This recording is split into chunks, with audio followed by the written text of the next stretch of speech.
I take refuge unto enlightenment. Through the practice of generosity and the other perfections, may I attain Buddhahood for the benefit of all sentient beings. We start by doing the praises, as in page number 7. Tuje shugi tsonye tarachinte, dripche mumpa sanshin chukunke, Nige si controla se zepa, Kyoba la me tube wampuradu, Chik tu dro la chambal har zepen, Tu sumo kun tu cham kun she trapa, Gyalwe gyatsa mi pangom poela, Ningne kube iki chagieto, Dewara shepa nige lontenchi, Sabdan gyache tu belu sampo, Setse shinta che sherab trapa, Zamling gendro choni la chatse. Kare rawe korwe yul chondir, Dögyo gondre dav tonke petsel, Sartu shela gyalwe nimadang, Tsumpara ngawe jamgun la maradu, Kange tinlewe sira tong tsamanki, Lamsa tawe lomi salzepa, Chetsu lama nimura jebewe, Danye peme sindrur tatu shun.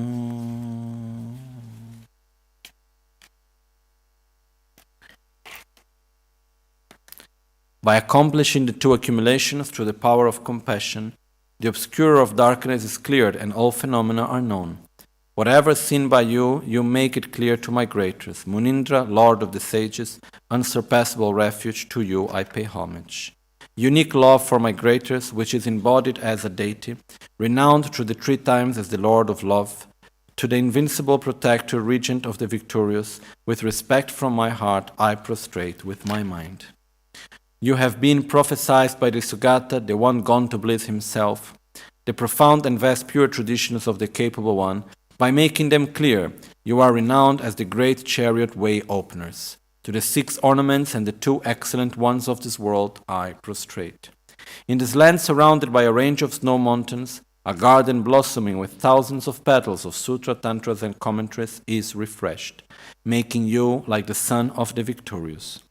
To the praiseworthy Guru, gentle protector Lama Tsongkhapa, I pay homage.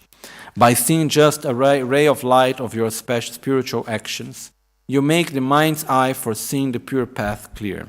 Venerable Guru, light that shines like the sun, please remain always at the center of the lotus of my heart.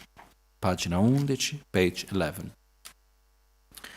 Korde künye malya pasimle jungwa yinöşe, tübe şirava leşe pe lodra namche chenamangi, simge sangde she parache. The defects of samsara and the qualities of nirvana without exception derive from the mind as said in Buddha's teachings. Those who have intelligence and discernment must give importance to knowing the secrets of the mind. So, this morning, I'm sorry I couldn't be here, and that's why I requested to do the Guru Puja first.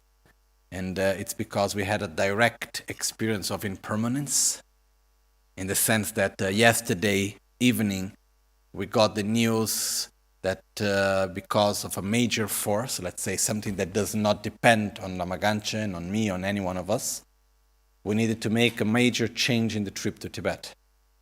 So, which means basically changing half of the trip completely. So, changing cities, changing place, going to a different place, reorganizing everything. But the problem is that we almost 100 people putting everyone together. So, it is something like last-minute organization. So, it was until 3 o'clock in the morning yesterday with Rinpoche organizing everything. This morning, the whole day up to now, up to I entered the Gompa, basically. I was doing all of this. So, this is why I couldn't come here this morning. But it's interesting, because when we have big changes that come, and our difficulties to accept is simply because we planned differently, But why we planned differently? Because we didn't have awareness of all the variables that were there. And that's all. So we need to adapt to what is happening, and then we finally were able to make a beautiful, wonderful program also when everything is fine.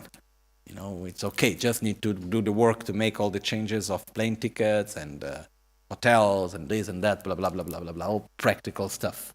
But it being a lot of people is not that simple, that's why it took some time.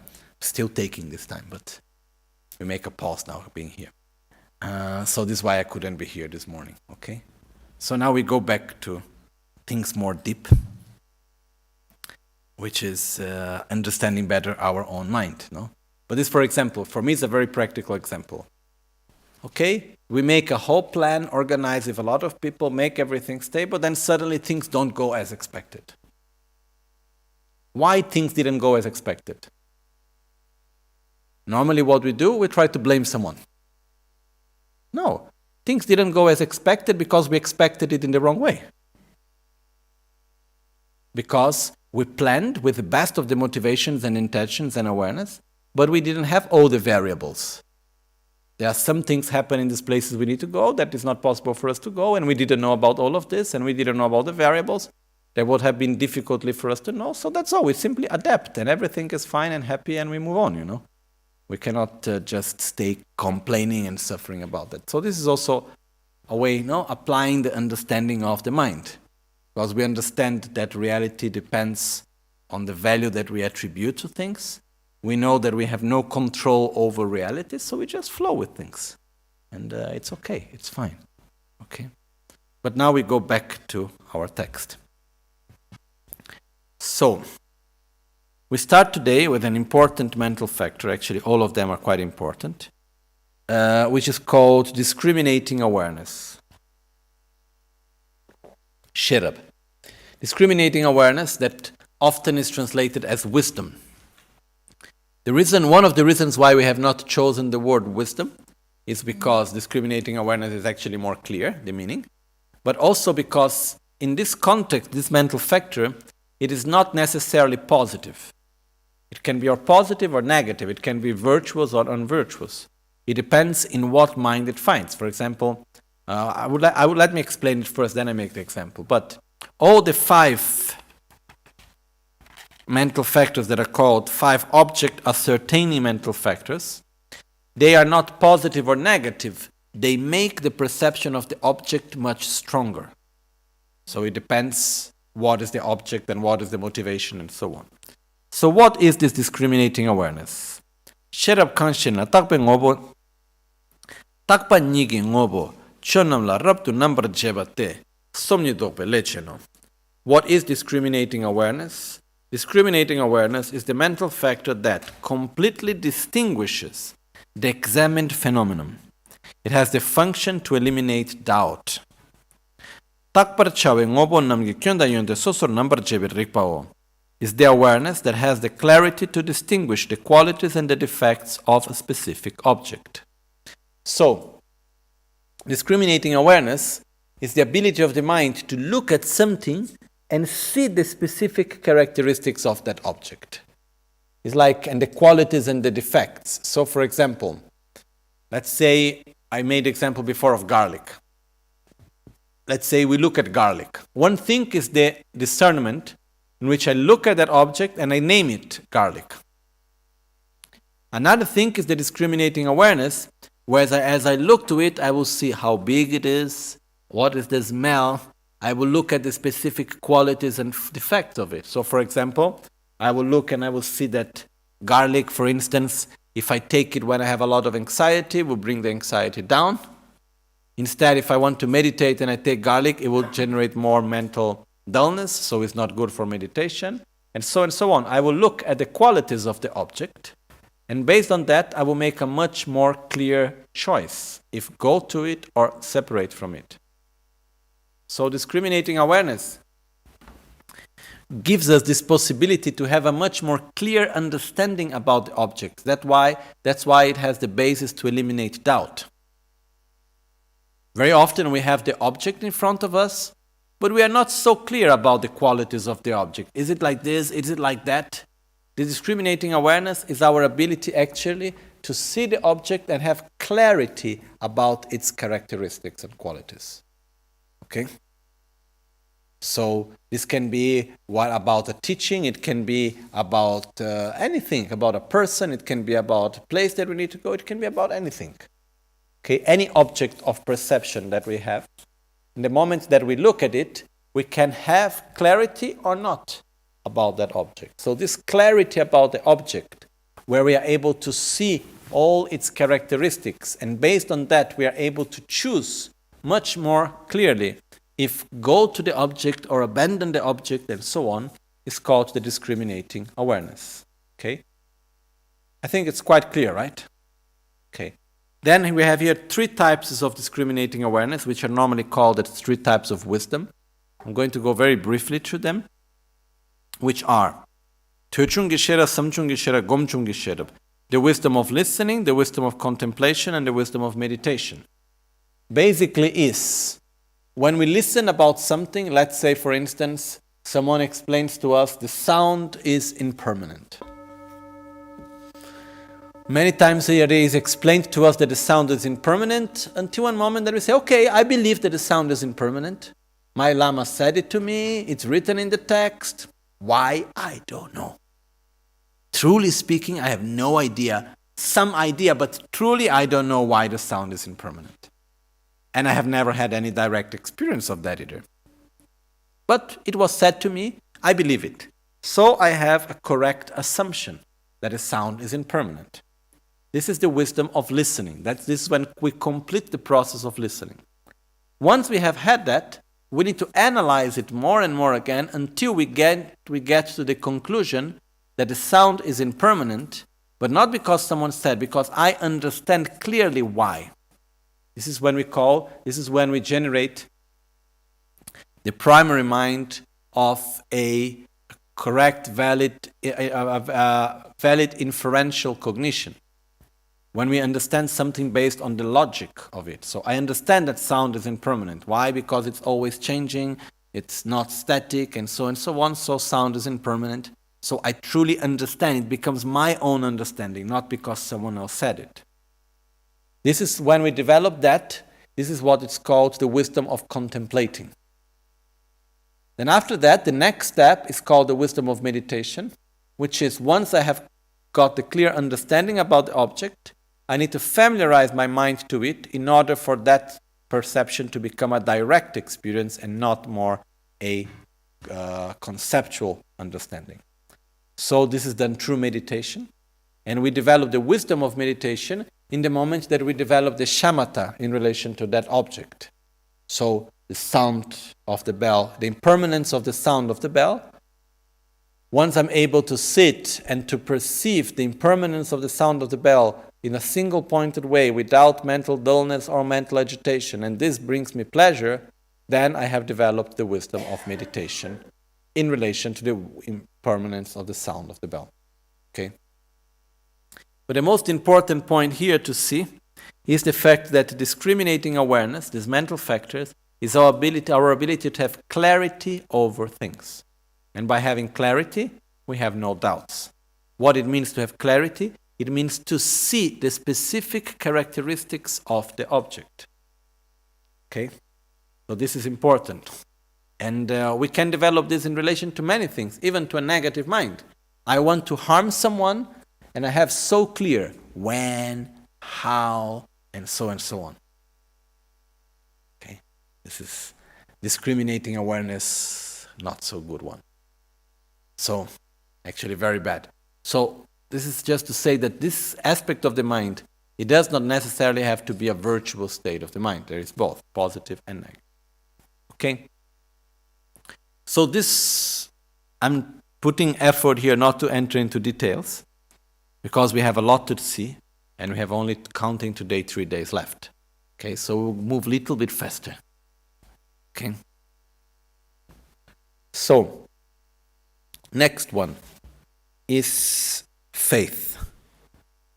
Teba kanshena yoba nida yonten cheda. Nyoba namla ngombar yi cheba da tawa da doba da dumbe ten chebe lecheno. What is faith?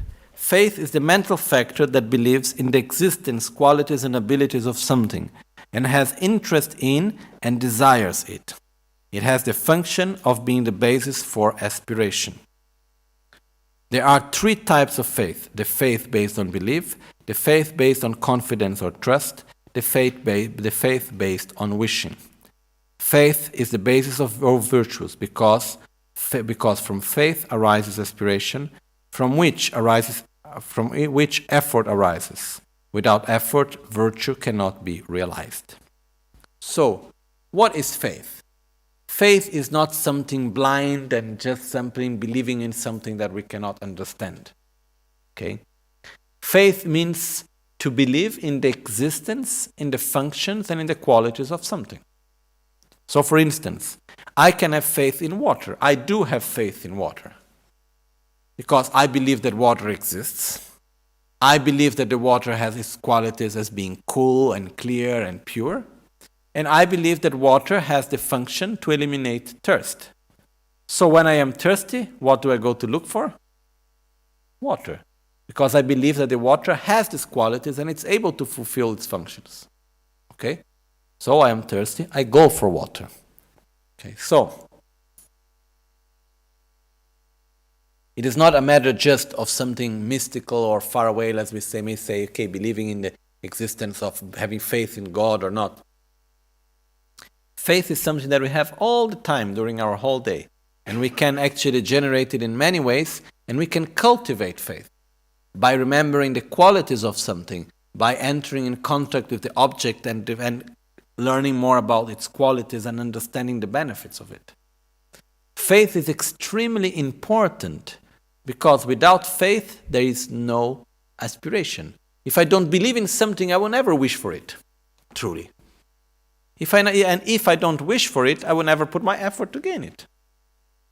So when we look in our life and we see that we do not put enough effort in things that we know that are important for us, why we don't put effort in that? Because truly we don't want it. Because truly we do not believe in it. So for instance, I check on myself. I know it would be good for me to do physical exercise every day. I was saying first to do more physical exercise. I can take out the word more. Okay? I know it would be good for me to do physical exercise every day. But still I am not fully deeply convinced about it, even though I have the whole reasons why I would need to do, and that's why I believe that I am not doing it. I'm just being sincere. You know, if someone come to me and start telling me why I need to do physical exercise, I think I can tell you back even much more reasons why I need to do. But still, I do not have full trust, full belief in it. I don't have full faith in it yet. Because of the lack of faith, there is no aspiration. Because of the lack of aspiration, there is no effort. Okay? When we truly believe in the benefit of something, and we feel the need of that gives, then we put the effort for it. Maybe I have faith in exercise, but I do not have enough fear of not doing it. It's another thing also. Okay? Sometimes in order to put effort, we need both faith and fear. Fear from the result of not having that object. It's like, for example, okay, I will get water. Yes, I know, I believe in water very much, but it's far away. I'm not going to get now. But when I start feeling more and more thirsty, and I feel the need to drink more and more, then because of the fear of continuing that state of suffering, then I go to look for the water. But faith must always be there. Okay? In some cases, we do not put effort because of the lack of faith. In some cases, because of the lack of fear. Fear in the sense of wanting to avoid something. Okay? But it is something that we can cultivate and generate this faith within us by learning more about the object, by being more near to it, by understanding its qualities and benefits, and so on. It is not something immediate, but it's something that is very much possible by having our own experiences related to it. So, to believe in the qualities, in the characteristics, and in the functions of it. Then here there are three types of faith, which is called Yeshe Gyältsän, which is translated as the faith of belief, the faith based on belief, the faith based on confidence or trust, and the faith based on wishing. We have Yeshe Gyältsän. It is actually the faith that we need to develop the most.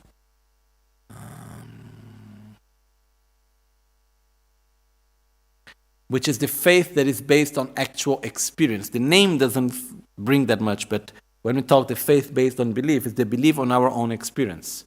So one thing is someone come to me and say, oh, fire burns. Okay, I believe you. This is the simply faith based on trust.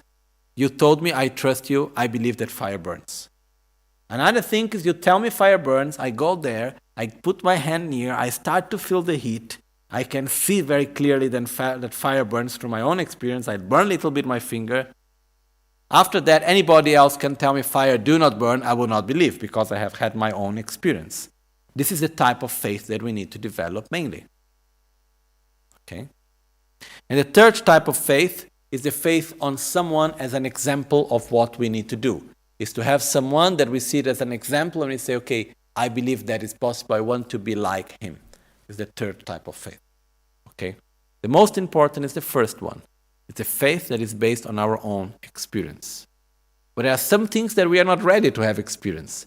So we need also to trust someone that is telling us also. Okay? So now, the next two. It says, Ngotsa and Telye. It's called consideration for oneself and consideration for others. Okay? It is said, Ngotsa sheba kan shenas, Daniele kanamato wala zembates, Nebra chebe lek paradombe tenchebe lecheno. What is consideration for oneself? Consideration for oneself is a mental factor that functions to keep one from committing negative actions based on reactions that concern one, or on reasons that concern oneself.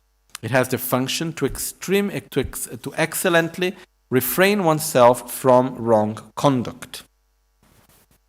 Basically, it's a mental factor that because I understand that something is not good for me, I don't do it. So, for example, I am in front of a situation where there is the condition and the opportunity for me to steal, but I don't steal because I know that is wrong and it is something that I don't want to do. So for consideration for my own moral basis, I'm not going to do it. Okay? While consideration for others is, okay, maybe for me I don't care, but I will not do it for the other. What if my guru knows that I'm stealing? What if my friends see that I'm stealing? What if my parents see that I'm stealing? What if my children see that I am stealing? Oh, I cannot do that in front of them. They cannot know. So better I don't do because I don't want to harm them or I don't want for them to have this vision of me. Okay? So this is what we say having consideration for others. Sometimes having consideration for others is not so nice in the sense that you say, okay, I personally don't care, but in front of others I would not do it.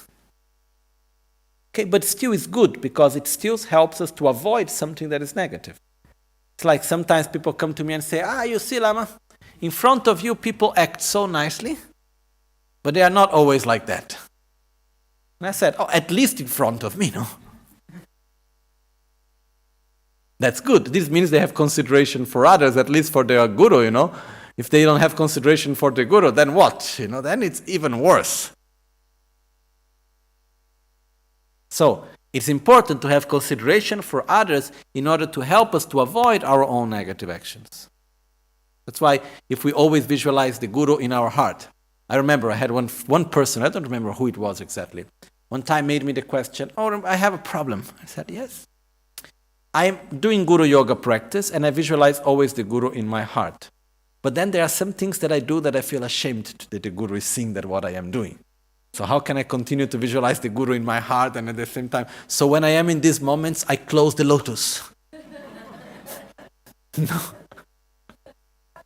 So this is just to give one explanation, one way to say that when we have actually, if we are really doing something, in this case the person was a little bit, it was not only like seeing something that was wrong, but something that a person was shy. To be more precise, it has also to do with some actions that were not correct, and has also with intimate moments. And the person felt shame to imagine the Guru in their heart in intimate moments, so close the lotus. Okay? I don't know, some people have really good ability to visualize things. No? Anyhow, the point which I want to bring is that it is a very important quality, and something that we need to cultivate also. In other words, in some texts it's translated as having shame of oneself and having shame of others. Okay, but the word shame is not so good. That's why we say consideration for oneself and consideration for others. Okay, it helps us to avoid negative actions. I think it's quite clear, right? Okay.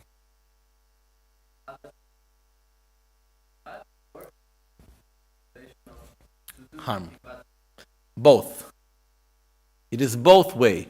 If by considering the action that I do in relation to other people, it avoids my action, my negative action, this is consideration for others. Sometimes it's because I don't want to harm others, so I don't do. It's sometimes because I don't want others to know what I am doing, then I don't do. It's in both cases. Okay? Well, the next three mental factors, they also go together to explain. And are also very important. Just the clock put a little bit there so I can understand what time is it. Otherwise I get completely lost. Grazie. Perfetto. Ok.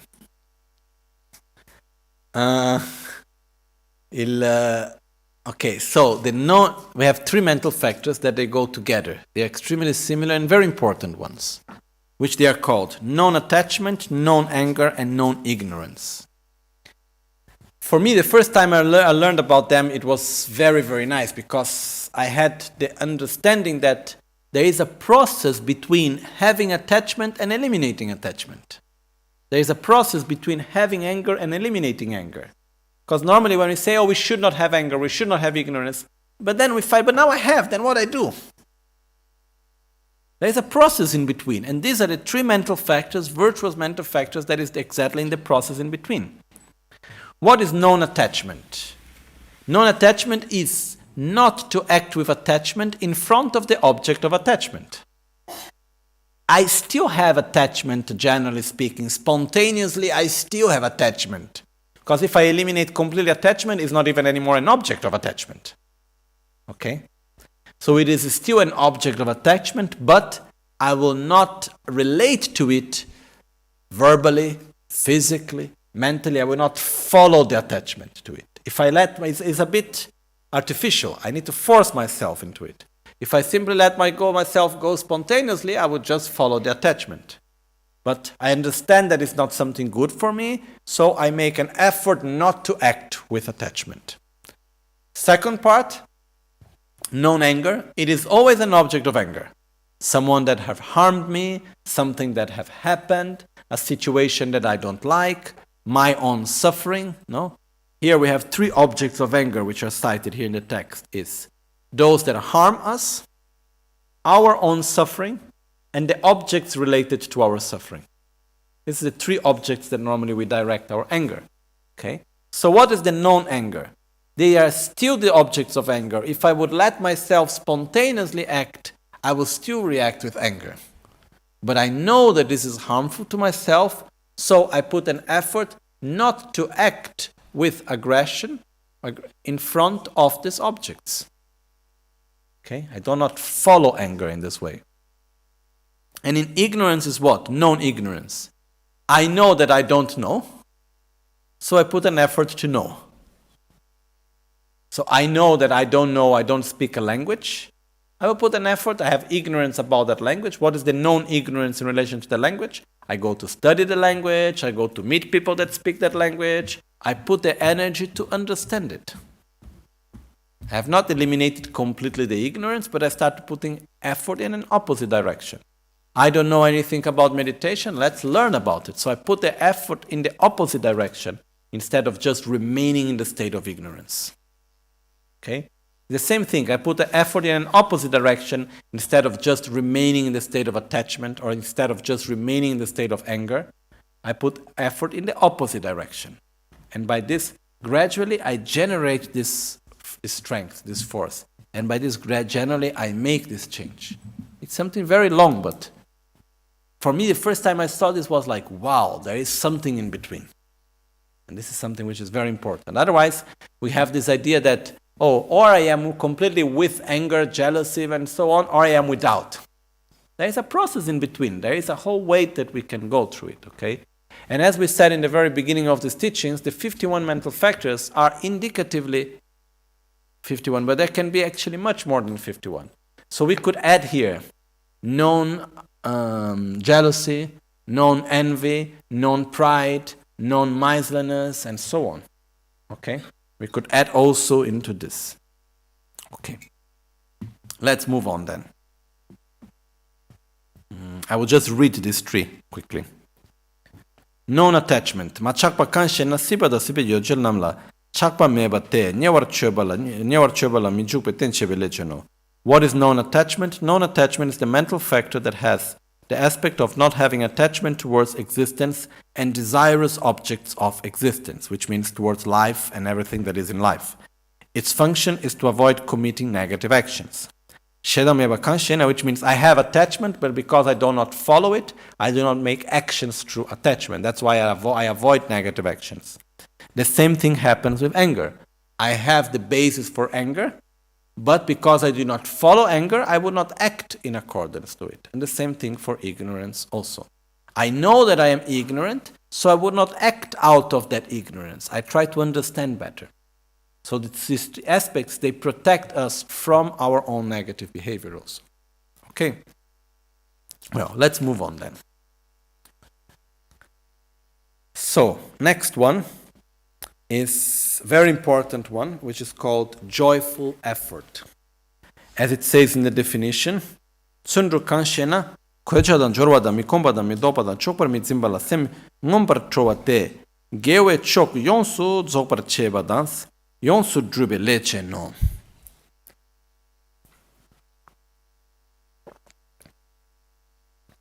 What is joyful effort?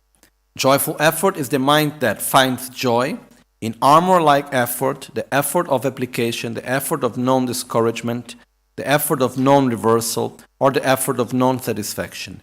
Its function is to completely accomplish and realize virtue. As said in the Bodhisattva Charavatara, Tsongkhapa Troao. What is effort? Is the joy in virtue. So effort is to put energy in what is positive but not easy with joy. I learned this, for me, the moment in which I understood this more clearly was I was in the monastery. And one of my teachers, Geshe Tupten Lekman, he was the master of discipline and he's the one that receives the exams. So it was the time in which we needed to give, there was 1 month and a half to give the exam of memorization. And I always went very bad in the exam of memorization. And I didn't care so much sincerely because we had 3 types of exams, which was written exam, memorization exam, and debating exam. And the most important of all, the one that will determine if you pass the year or not, was the debating exam. And in the debating exam, I was one of the best of my classes. We were in 70. I was normally between the first 5. And in the memorization exam, I was one of the last ones, okay? And written, I don't know, somewhere in the middle, but I didn't care so much about the 2. Especially the memorization one, because I really didn't like to memorize. I was really lazy about it. To memorize means we learn word by word, no? And we by heart.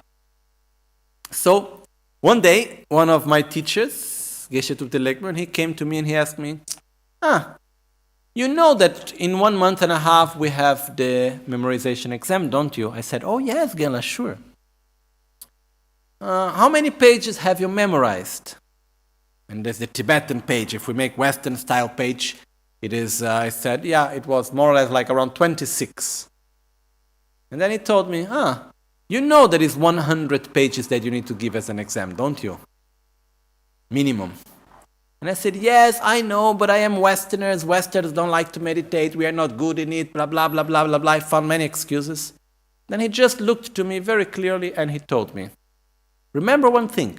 If you don't put effort in what is difficult, then you will put effort where? And this was like, poof, touching me so strongly. Because I thought I had quite a good self-esteem as being a person with a lot of effort. You know, I used to go to the lessons that I didn't need to go. I used to stay in the debate. The debate session would be from 6 to 9 in the evening. Very often I would stay until 11 in the night, midnight. Sometimes because I was completely involved in the debate. Sometimes because I was lazy to go to do the recitation of the memorization that I needed to do at 11. So I had the excuse to stay in the debate for longer, which I liked very much also, you know. I'm just being sincere. So what happened is that when he told me this, it touched me so strongly because it's true. So why I did not put effort? Because I was lazy about it. I didn't see the benefits, the importance, and so on.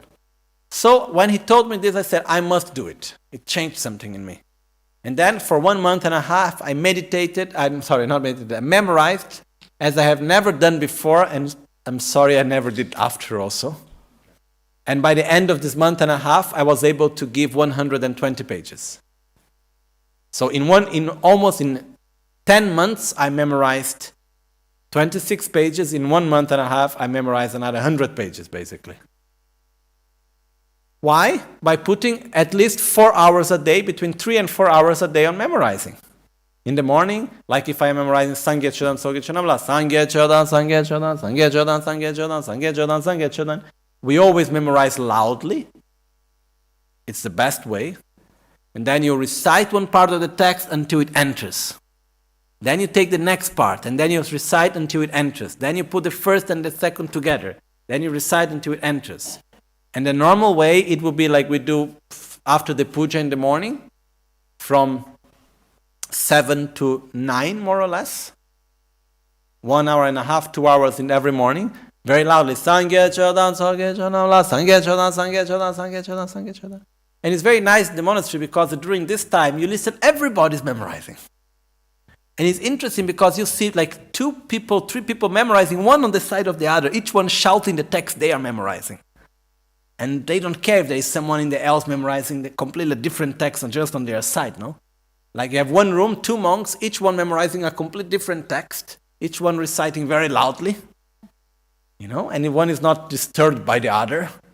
Forget, if we try to do this here, I'm here, then you are on the other side, and I listen to you, oh, why you are disturbing me, you know? These things don't exist. So, it's very beautiful to listen in the morning, everyone around, from the small kids to the monk that is just about to get his degree. After 40 years of study, he's still memorizing.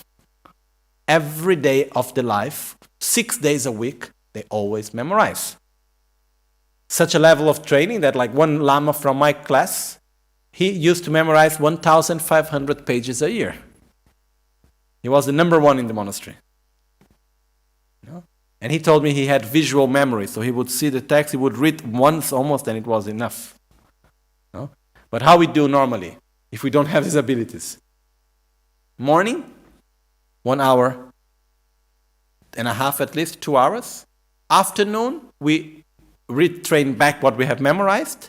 Evening, we recite without looking in the book what we have memorized today, yesterday, and all the days together. We put everything together, you know. So, even like Trijang Rinpoche was telling that when he was small in the monastery, he needed to do a lot of memorization also. But he had a very intelligent, so he could memorize very fast. But because he wanted to play, he faked that he was not able to memorize so fast.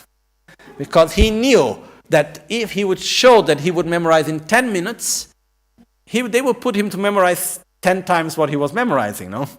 So what he was doing is that he was memorizing a good amount, but he was making like if it took 1 hour, but actually it was taking 10 minutes. And when his teacher would go out of the room, then he would start playing with a little car and doing whatever he would do. And then when he knew the teacher was coming back, then he would just go back like was memorizing way, no? And he said that whenever it happened many, many times that his teacher would leave, he would see the teacher going out from the window. Then he would start playing because he had already memorized what he needed. And sometimes he would listen in the altar one little knocking, which means his teacher was coming back out of program, because sometimes he forgot something home, no? So he come back after 5 minutes, 10 minutes. And then if he catch him that he's not memorizing, then he would get scolded, no? So he would listen something, and he believed this is the protector. Like he would listen something in the altar, like tuck, tuck, tuck, tuck, tuck, protecting him, like, oh, look, someone is coming, no? And whenever this happened, it means his teacher was coming back. Yeah?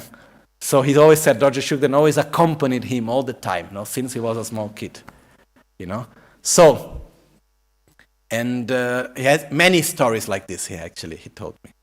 And very, very, very nice, really, really kind in this way, the relation with the protector also. Anyhow, with this is just to say that normally we all need to memorize a lot, and then in the evening to recite. If you put the effort, then it's possible to do it. So effort means put energy in what is important but not easy, and do it with joy. This means to have effort. And here we have different types of effort that may help us to understand better the meaning of effort. We have, first of all, the armor-like effort. The armor-like effort, it is that before starting something, I remember the benefits of doing it and I generate joy before starting to do it. So with this joy, it protects me from the difficulties I will have in it. And it goes together with the patience, the armor-like patience.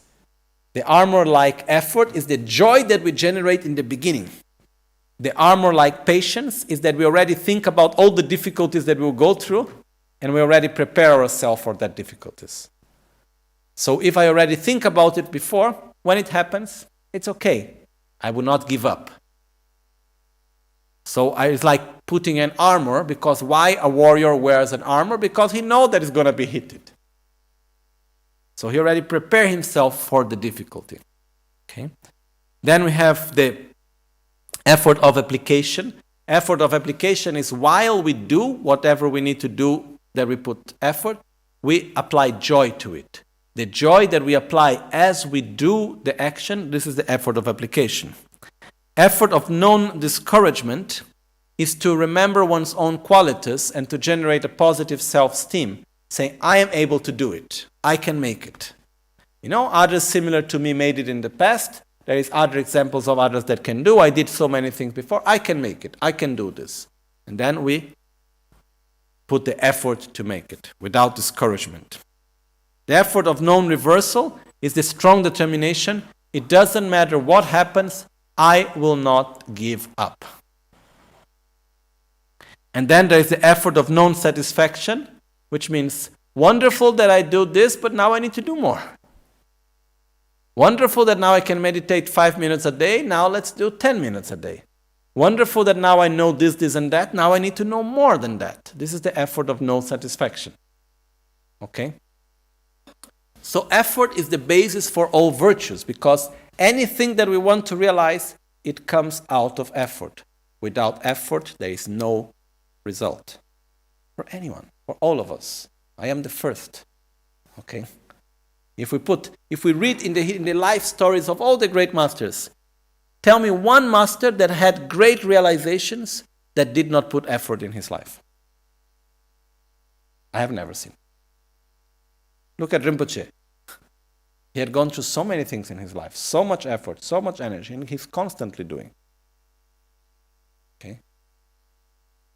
So, this is something that it makes a big difference once we apply this energy. And we need to train effort also with small things in our daily life. Effort goes together with no fear of suffering. The more we fear suffering, the less effort we have. I don't know if it's clear, this relation. Okay? And this is amazing.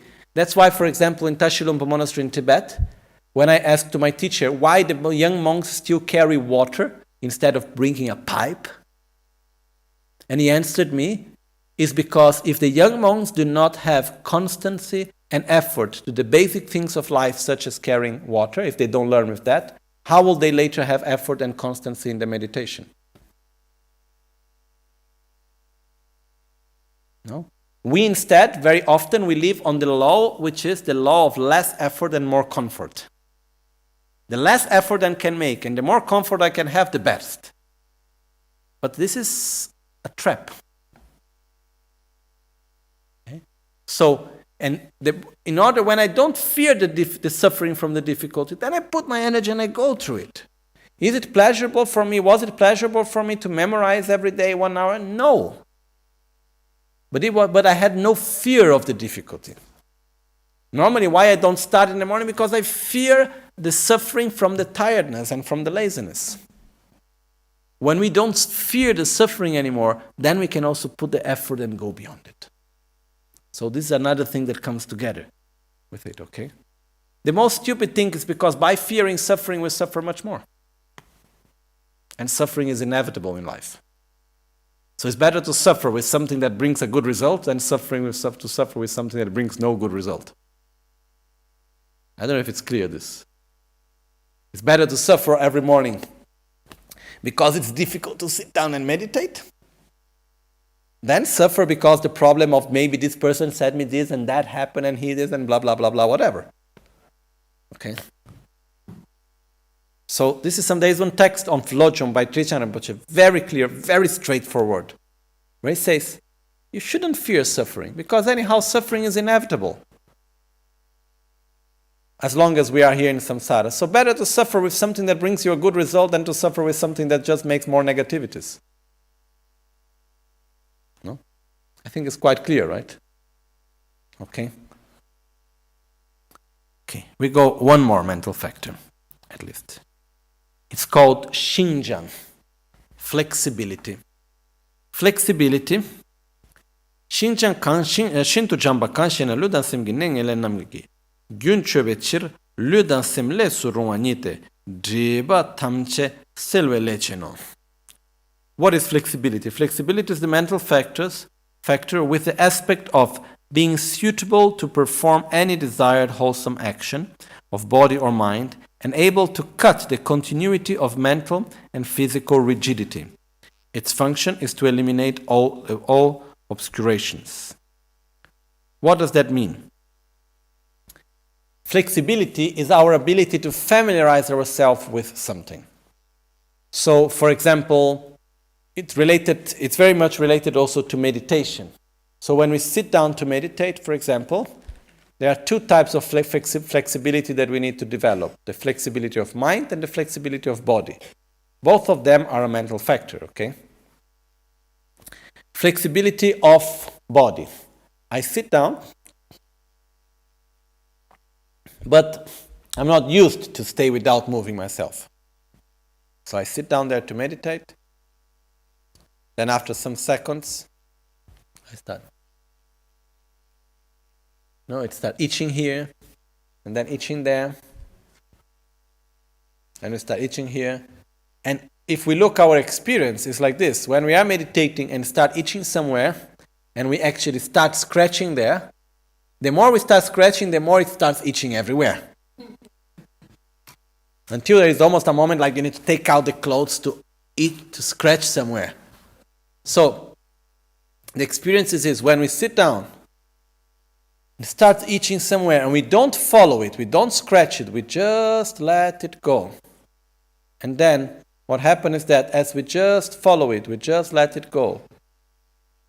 And that in the beginning it's difficult, after some time it goes, and then it goes less and less. Then we have the urge to move, but then we don't move, we remain there. Until there is a moment where it becomes pleasurable. That moment is when we attain flexibility. The flexibility is when something that originally was difficult and unpleasant, by the fact of repeating it again and again and again and again, there is a moment when it becomes pleasurable and spontaneous, easy. That's when we obtain the flexibility related to that. So, the same in meditation, there is also the flexibility of mind, which is we sit down. In the beginning, to keep the mind single-pointed into something is extremely difficult. But then the more we do, there is a moment where it becomes less and less difficult until it becomes pleasurable to focus our mind single-pointed into something. And this is the moment where we reach the flexibility of mind. When we reach the flexibility of both body and mind in relation to meditation, that's when we develop what is called shamatha, or karma binding. Okay? So, flexibility of the mind is something very important because, as it says, it has the function to eliminate all obscurations. Because how can we eliminate our negativities? One is through meditation and concentration, and this requires flexibility. And the other is the fact that flexibility brings us the fact that by acting and repeating again and again, there is a moment where we become familiarized with it, where it becomes spontaneous. And this is what has the ability to eliminate our defilements. Okay? So what flexibility is showing us? That to develop flexibility, we need to repeat it again and again and again and again until it becomes naturally easy. So what in the beginning is difficult and painful, after can become easy and pleasurable. Okay? So, very briefly, one more, which is pakye, conscientiousness. Conscientiousness, being very brief, it's the ability to be conscious, to be aware of what we already know. So, for example, do we know that we are going to die? Are you going to die or not? Sooner or later? Yes. Are we aware of our own mortality during our daily actions and our daily moments? No. Lack of conscientiousness. What means to be conscientiousness of death? I know that I'm going to die, but I am aware in my daily actions of my own mortality. Conscientiousness of the preciousness of this life. I am aware in my daily actions of the preciousness of this life. I know it, but I need to be aware. Conscientiousness of the gratitude towards the Guru, or the kindness of a friend, and so on. To be aware of what we already know. Okay? This is to be conscientious. And it's something that is very important. It's fundamental. Sometimes when giving teachings, people come to me and say, "Oh, Lama, thank you very much. Thank you for remembering things that we don't know, but that we already know, but we have the tendency to forget." Why? Because we know many things, but very often we are not conscientious enough. So it's the ability to bring back to the present moment, to bring back to our attention, to our awareness, what actually we already know. It's not going to learn new things, but to bring to our awareness, to our consciousness, what we already know. Okay? And to respect it. There is one other definition of conscientiousness, which is that of to be coherent with what we know.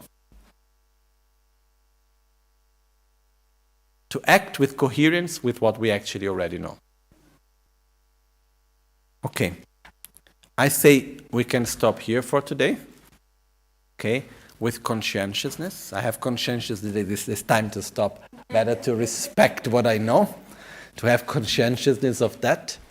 And tomorrow we will see the last two virtuous mental factors and the 6 root mental factors, negative mental factors. And then the day after tomorrow we will conclude with the 20 secondary negative mental factors and the 4 alternative ones, variable ones. Okay?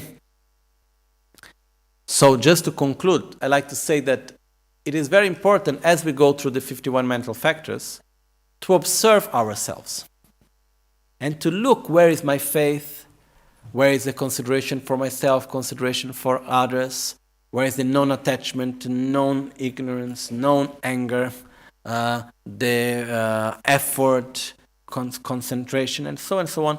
We look at each one of the different mental factors that we have. And we try to recognize them within our own mind.